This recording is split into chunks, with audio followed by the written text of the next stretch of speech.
अस्सलाम वालेकुम फ्रेंड्स, उम्मीद आप खैर आफियत होंगे। Institute of cost and management accountants of Pakistan, जिसको आप ICMA इंटरनेशनल भी कहते हैं, उसने कॉस्ट अकाउंटिंग स्टैंडर्ड बनाए और मैं being the chairman of the technical support and practice development committee इस प्रैक्टिस का पार्ट रहा हूँ। I was chairing that committee जिसने ये स्टैंडर्ड्स बनाए। आज मैं आपसे ब्रीफली शेयर करूँगा कि इन स्टैंडर्ड्स के अंदर क्या क्या चीज़ें कवर हुई हैं, और it is very important to understand कि जी इंडस्ट्रीज़ के लिए कॉस्ट अकाउंटिंग स्टैंडर्ड्स क्यों इम्पोर्टेंट हैं।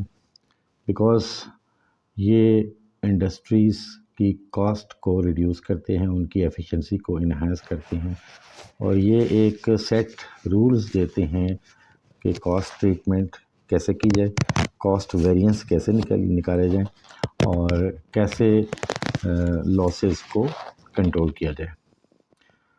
तो आते हैं इस बुक की तरफ। ICMA ने ये पब्लिश की, कॉस्ट अकाउंटिंग स्टैंडर्ड्स, और इस पे जो हमने काम किया वो मैं आपसे बताता हूँ। टेबल ऑफ कंटेंट्स पे जब हम जाते हैं तो here are 23 cost accounting standards. जो CAS 1 है वो presentation of cost accounting records के हवाले से है कि कॉस्ट अकाउंटिंग रिकॉर्ड्स को कैसे प्रेजेंट करना है। स्टैंडर्ड 2 जो है वो कॉस्ट ऑफ मैन्युफैक्चरिंग के हवाले से है। Standard 3 cost of materials. Cost accounting standard 4 labour cost. Cost accounting standard 5 cost of production overheads. जो प्रोडक्शन ओवरहेड्स होते हैं उनकी कॉस्ट कैसे कैलकुलेट की जाती है और कैसे फाइंड आउट की जाती है। प्रोडक्शन एक्सपेंसेस के हवाले से स्टैंडर्ड नंबर 6 है। 7 जो है यूटिलिटी एक्सपेंसेस के हवाले से है। 8 ट्रांसपोर्टेशन एक्सपेंसेस के हवाले से। 9 रिपेयर एंड मेंटेनेंस के हवाले से। और स्टैंडर्ड नंबर 10 जो है वो cost of packaging material. CAS 11 research and development cost.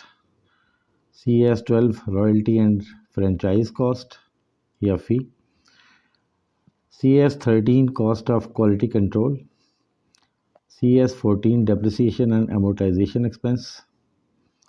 CAS 15 cost of production for captive consumption. CAS 16 assignment of joint costs. Cost accounting standard number 17 cost of service allocation.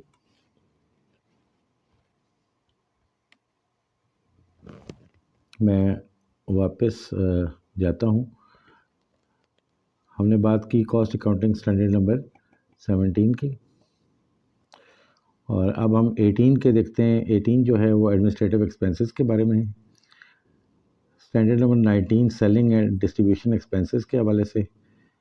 Cost accounting standard number 20 financial expenses के हवाले से।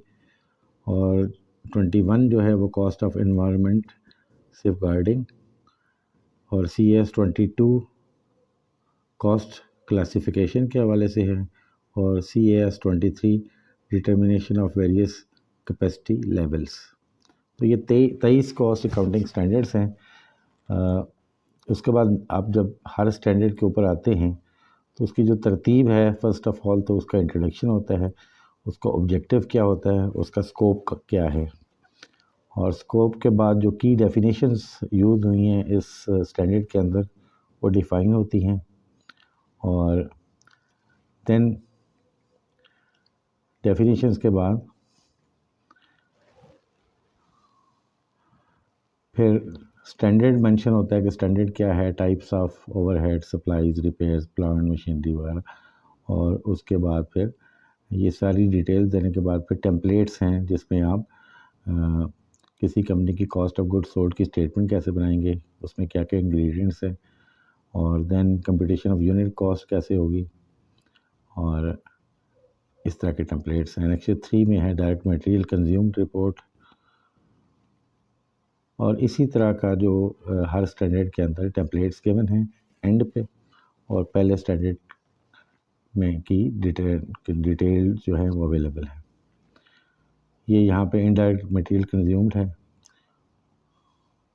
फिर direct labour cost है, और دین production over heads اور سو آن. یہ آپ کی سیلنگ اینڈ ایڈمن ایکسپینسز اور نان فائنینشیل ڈیٹا جس میں آپ کی کیپیسٹی کے حوالے سے کیپیسٹی یوٹیلائزیشن کے حوالے سے ہے اور اس کا کمپیریزن پچھلے سال کے ساتھ یہ دیا ہوا ہے.